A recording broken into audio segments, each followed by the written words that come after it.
Yeah, very good evening again. And I'm trying to rattle through some of these receivers which have a bit of a backlog here of what I've been working on. This is a Rhode and Schwarz EK085 HF set.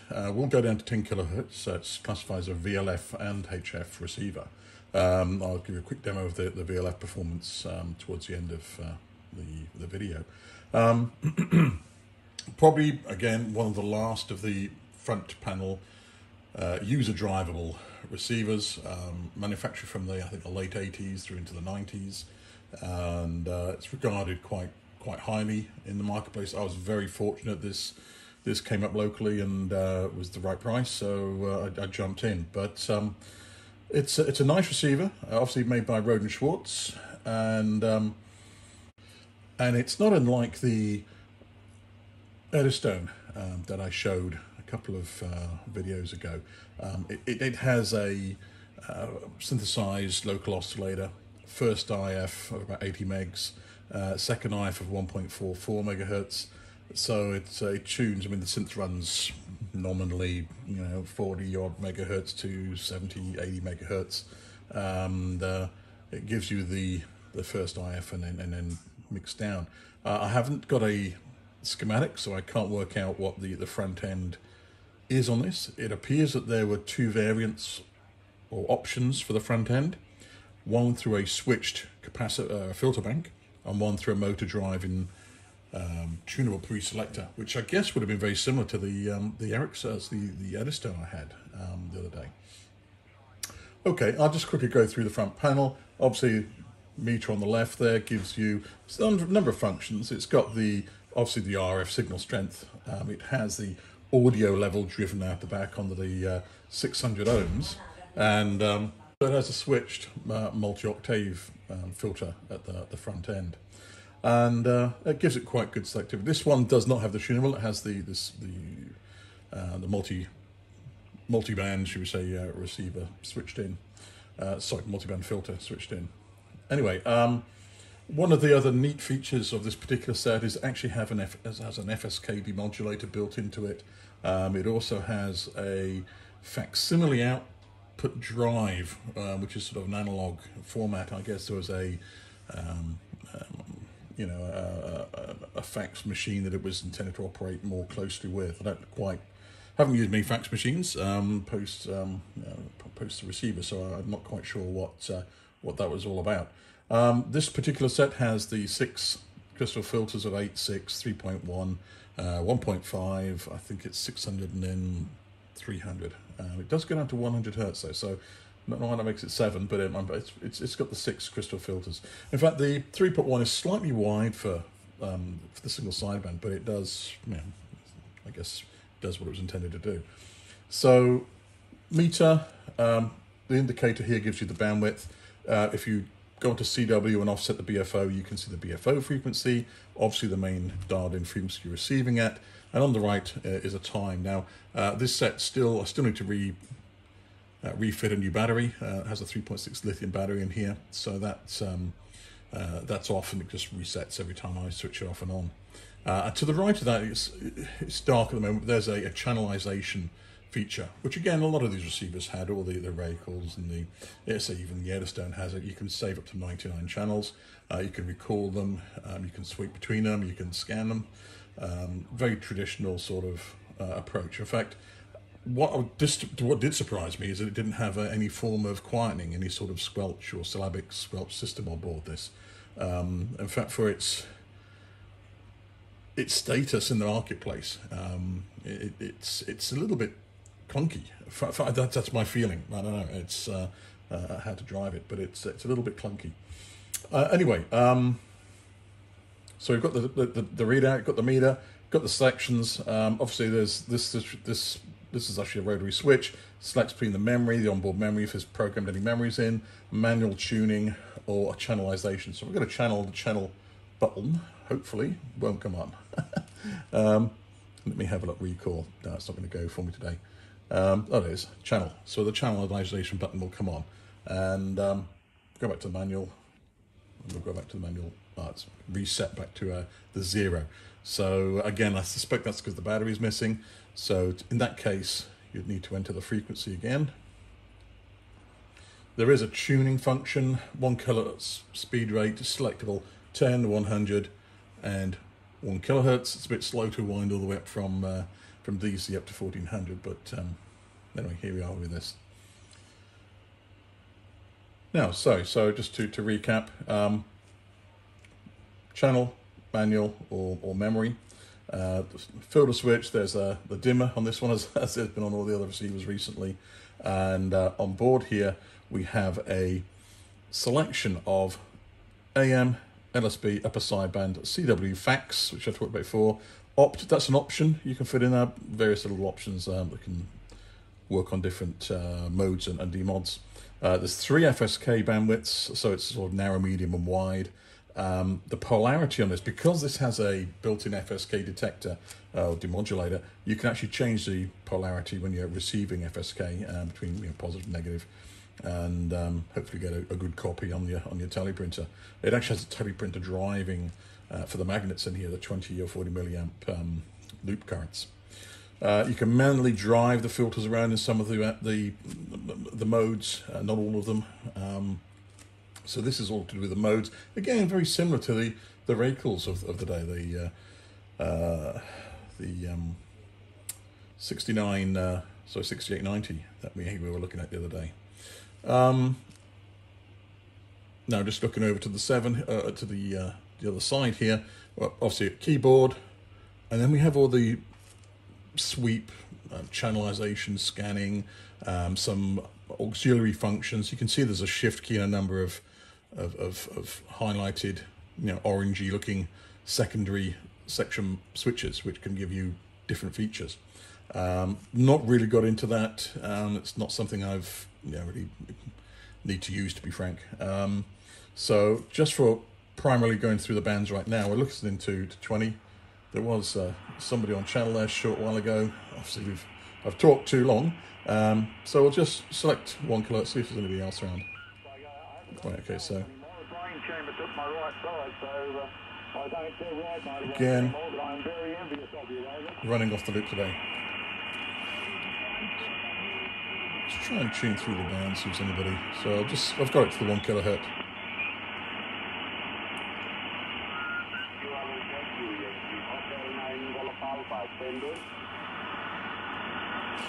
I know that there was a contest on over this weekend.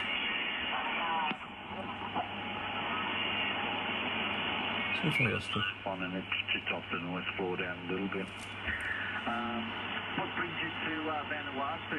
You're semi-retired, Michael, or you work remotely from the island back to Australia, over?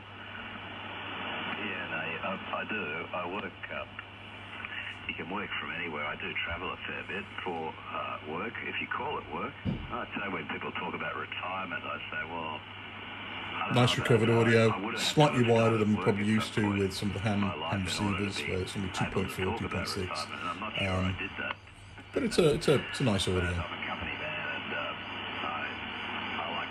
Anyway, I don't want to hang around. I want to keep these videos short. I've made 2 long videos recently, and I just worry that they really are a bit long for what they're trying to show. We'll just have a listen to maybe one of the... So 2, 5, and... But that was their way of thinking about having fun and showing the idiocy and hypocrisy of this stupid system. So that's Radio New Zealand. Anyone could really just nice, coming this afternoon. And people would believe it, and people would flock to it. So again, I'm running off the loop today. And a little bit trolly, right? We watch satire, we engage with satire. Slightly better with both selected. Comedies going back thousands of years, whether it's the Daily Show. The maximum bandwidth is 8. There's nothing wider. There's no ultra wide setting. It just uses the roofing filter. What is nice here is you can see the... Turn this down a little bit. You can see the carriers displayed. If I were to let's just pick some slightly off tune it, you'll see it a bit off to one side, and so you can actually work out when you're spot on within reason. Okay, and so it's quite a nice recovered audio. There is an onboard speaker. Again, I don't know what it is, but these speakers, both this and the The other receiver I had the other day is just a bit tinny. They're just something wrong. They may actually be damaged. It's I don't use it, so it's not particularly critical for me. Just to give you an idea.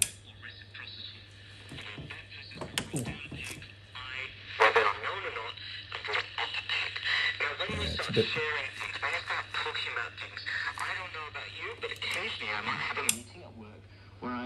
That's why I've got it on external. Okay, we can say change the bandwidth through this, so we can go under 6, 3, 1.5, 6, under 300, and 100. So, so it's 7 filters actually in this. I have had the unit apart. When I received it, when I got hold of this unit, it wasn't actually functioning. It was just nothing was going up on the screen. What it took was really just a reseating of all these ribbon cables in the radio. Some of them were quite highly stressed. They're sort of not quite long enough to where they need to go, and I had to sort of pull and push them and fold them in the correct pattern, and finally managed to get it all seat down nicely, and it all came good. I then had a problem with the fax, which wasn't working. It's working okay now, and that came down to, I believe, some of the jumpers in the IF module were not quite seated properly there either.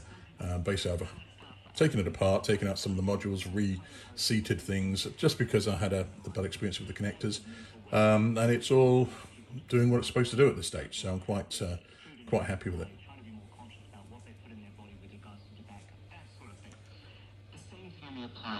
Now I'll just see if we can find some CW and see what we can hear on that. So the frequency selectors, you enter the frequency, select it first as a frequency, then enter it. We will go to CW. It's very narrow at the moment setting. Let's go a little wider. Let's go down to the bottom of the band, see if we can find any CW. In fact, the BFO is not quite. BFO is here on the right.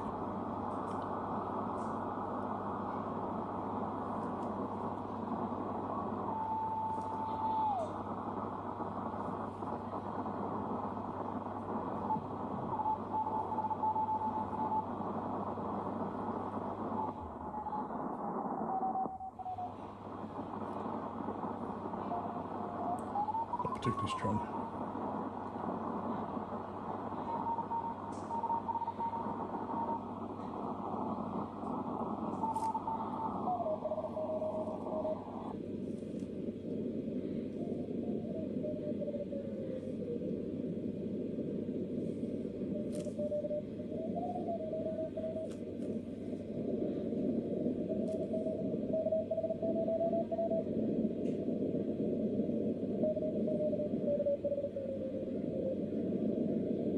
I'm just trying to see if I can find it centered here. Don't think I'm doing a very good job of this.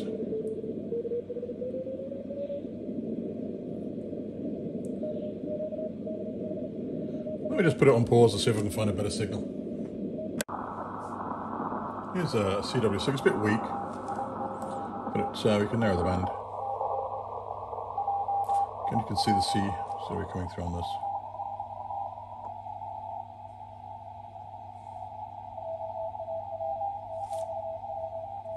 I've had to go into manual AGC just because the AGC keeps raising it.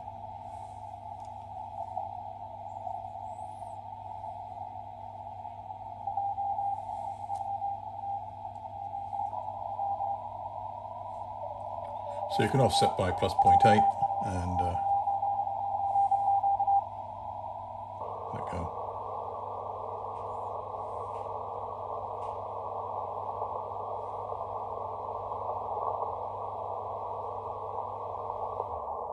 So maybe it's moved on.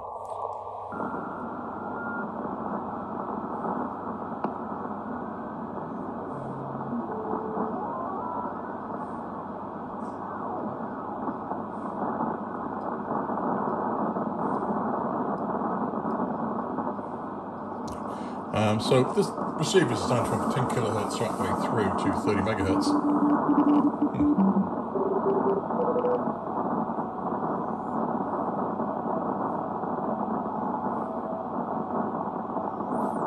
We'll move on to something else. Keep this this video short. So this receiver is meant to run from 10 kilohertz to 30 megahertz. So you can go down into the standard. The paper highlights that many reports admitted there was Medium some wave band. validity to the belief that people had seen an array of animals rather than a beast. Further research into the subject found others admitting that Henry McDaniel had a notoriously overactive imagination. Throughout the course of this study, the other day we only looked at one the person NDBs. the There's sociologists one down at interviewed 270, held firm in agreeing with McDaniel's assessment that he had encountered a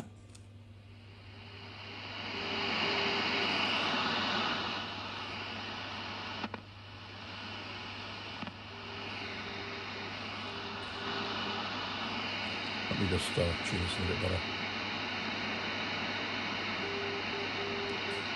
It's actually too wide, that's why.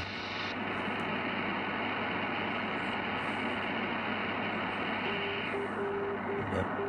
So we can zero there. Zero there.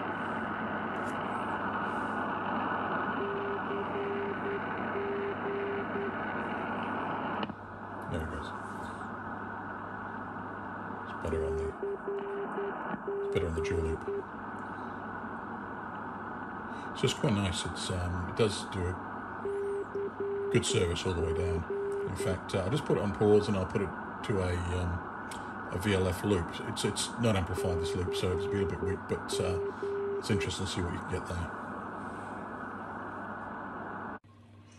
Well, unfortunately, the VLF band was quite noisy, so I couldn't really resolve too much, so I've come back up onto the HF band. Just managed to snag an FSK signal, so you can see how this receiver does lock on and display the mark space over here. And you can switch the polarity as well. You can see the little plus or minus FSK polarity going here. In fact, what it does is it switches the BFO to the side. So it's rather interesting. It's the first receiver I've had with built-in FSK capability of this nature. That really means just have like a teleprint off the back and maybe receive signals from 20 years ago when they were using it. Yeah, obviously this is all encrypted these days and there's not much you can do about it, but it does show that the two tones, and of course there's a narrow and a narrow again. It's just 150 hertz, I think, and the other one is 270, 300 hertz. The other one will be, you know, I'm trying to think what that is. That's 750, I think, 750 shift. Now I'll just pop the covers off, bear with me one moment. Okay, so removing the covers, as with the, and I'll just try to zoom back out a bit, as with the Eddystone, actually everything, all the control features in the front panel is at the front, obviously, of the system. What I mean by indicators for the front panel, control interface. And the main RF section is over here on the right. The RF front end, synthesizer, and IF system is all here. There is a filtering system on the left here, so the antenna comes through into this area and then through into the basically the front end of the receiver. At the back, there's a rather nice mains filter all sealed up there. Sorry, mains transformer all sealed up there. And inside this box, I believe, is the battery I've got to get to. And I've been looking at how I might be able to get into there. The manual's not very explicit about it. I suspect I've got to drop the rear panel and maybe just pop the cover from that side. Might be able to get in there. Not much else to say about it. The serviceability of the unit is sort of good and bad. The whole block here. I don't know if you can see, there's, I'm in the light, unfortunately, but down in here there's a screw, there's one at the back, there's two in the side. What that does when you loosen those, they're all spring loaded and captive, it loosens this whole brick, which you then lift up and you pull to one side on it. There's a little guide, and then you have 3 modules. Again, you then got to disconnect them, unscrew them, and try and withdraw them. Now, I've tried this. It's not easy. It's doable, but it's not comfortable. There's not much you can do about, how can I put it, fault finding down to component level. You know, even if you have the extender card, you've still got to somehow bring all the cables out. So this particular receiver, once it goes down, it's going down for good, unless you've got the Rhode and Schwarz jigs, test jigs to do it, or extensions to all the cables and 4 and 6 plugs that are on here. And even then, I mean, I've looked. There's no schematics I can find. There's a nice looking manual, lots of words, but all the diagrams are missing. And unfortunately, without the schematics, you're really sort of lost to do anything. So it's not that well supported, as much as the sort of Rhode and Schwarz gear is. It's very hard to get the manuals for these guys. Anyway, I'll just wrap that up and try and keep it short tonight. That's the Rhode and Schwarz EK085.